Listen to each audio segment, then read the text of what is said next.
GST এর কোনো অনুমোদন এখানে পাচ্ছি না। অবৈধ প্রক্রিয়ায় খাদ্যপণ্য উৎপাদন প্রক্রিয়াকরণ, যেটা ভোক্তা অধিকার আইনের 43 ধারা লঙ্ঘনের অপরাধ। হ্যাঁ, এটা তো আপনার লাইসেন্স না, এটা হলো টাকা জমা দিয়েছে আর কি লাইসেন্সের জন্য। লাইসেন্স পেয়েছেন কিনা সেটা দেখতে হবে, লাইসেন্স তো এখনো পান নাই। আপনাদেরকে আজকে সতর্ক করে 50,000 টাকা অর্থদণ্ড প্রদান করা হলো। ম্যানেজারকে আসতে বলেন আর এটা খোলেন। সেক্ষেত্রে আমি যতটুকু জানি এখানে বিএসটি কাগজপত্র করা আছে। আপনি নিয়ে আসেন এই কাগজপত্র সহ এটা খুলেন। রাত্রিকে জুস চেক করে कोई अपना बीएससी सर्टिफिकेट कोई এই যে মনে হয়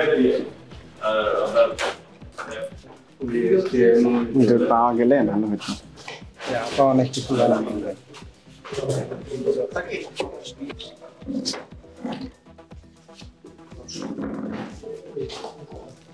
হ্যাঁ, আপনার ম্যানেজার আসছে?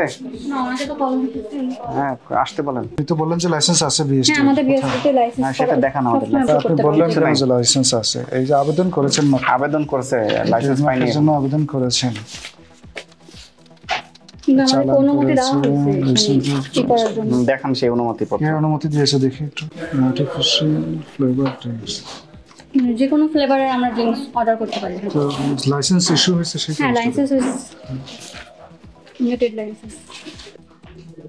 না, এটা তো আপনার লাইসেন্স না, এটা হলো টাকা জমা দিয়েছে আর কি লাইসেন্সের জন্য। লাইসেন্স পেয়েছেন কিনা সেটা দেখতে হবে, লাইসেন্স তো এখনো পান নাই। এটা রিপোর্ট আসছে। না, লাইসেন্স দেওয়ার কথা এবার। জিএসটি এর কোনো অনুমোদন এখানে পাচ্ছি না। এই ট্রেড লাইসেন্সের মেয়াদ 2019-20 অর্থ বছরের শেষ হয়েছে। হ্যাঁ, সিভিল সার্জনের প্রত্যয়নপত্র প্রিমিসেস লাইসেন্স, এটা 2022 সালে মেয়াদ উত্তীর্ণ হয়েছে। এটা নবায়ন হয়েছে। আপনার এখানে দেখলাম কিছু রং ব্যবহার করছেন, ওটা কি দেখেন, প্রমাণ দেখেন। আপনার ওই রঙের মূল কৌটাটা নিয়ে আসেন। ওটা কি টিনের মধ্যে ছিল, টিনের কৌটা? রংটা যেই কাগজপত্র আপনি সাবমিট করেছেন এগুলো এখনো পর্যন্ত প্রমাণ করে না যে আপনার এই কারখানাটা বৈধ। রেজিস্ট্রেশন সনদ নাই, ট্রেড লাইসেন্স নিয়েছেন সেটা 2 বছর আগে মেয়াদ উত্তীর্ণ হয়ে গেছে। প্রিমিসেস লাইসেন্সও 2022 সালে মেয়াদ উত্তীর্ণ হয়। যে আপনাদের যে অনিয়মটা আমরা তদারকি করে পেলাম, অবৈধ প্রক্রিয়ায় খাদ্যপণ্য উৎপাদন প্রক্রিয়াকরণ, যেটা ভোক্তা অধিকার আইনের 43 ধারা লঙ্ঘনের অপরাধ। ঠিক আছে, এর জন্য সর্বোচ্চ 1 বছরের কারাদণ্ড সহ 1 লক্ষ টাকা জরিমানা অথবা উভয়দণ্ড হওয়ার বিধান রয়েছে। তো আপনাদের যে অনিয়ম এটা তো আপনারা স্বীকার করছেন। ঠিক আছে, আপনাদেরকে আজকে সতর্ক করে 50,000 টাকা অর্থদণ্ড প্রদান করা হলো।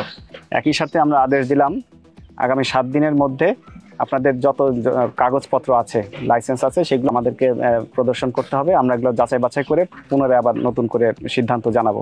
ঠিক আছে।